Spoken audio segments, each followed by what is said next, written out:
জুবিন দা নাই মানে অসমীয়া জাতি নাই বুলি ভাবি লৈছোঁ। অসমীয়া জাতিৰ প্ৰাণ আছিল।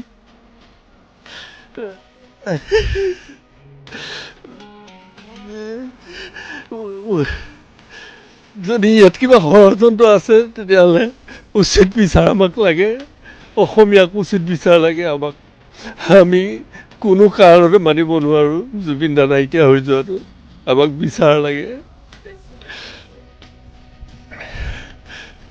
সেইটো ভাষা নাই, ক'ব নোৱাৰোঁ।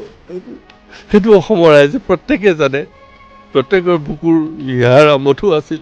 কালি দেখিছে আপোনালোকে, এইকেইদিন দেখিছে প্ৰত্যেকে। মোৰ ঘৰত এনেকুৱা নাই, মোৰ ল'ৰা ছোৱালী আজি 2 দিন ধৰি ভাত খোৱা নাই।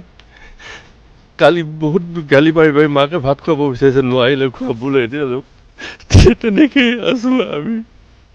সি গুচি গ'ল, ককাইদেউ বুলি মাতিছিলে মোক।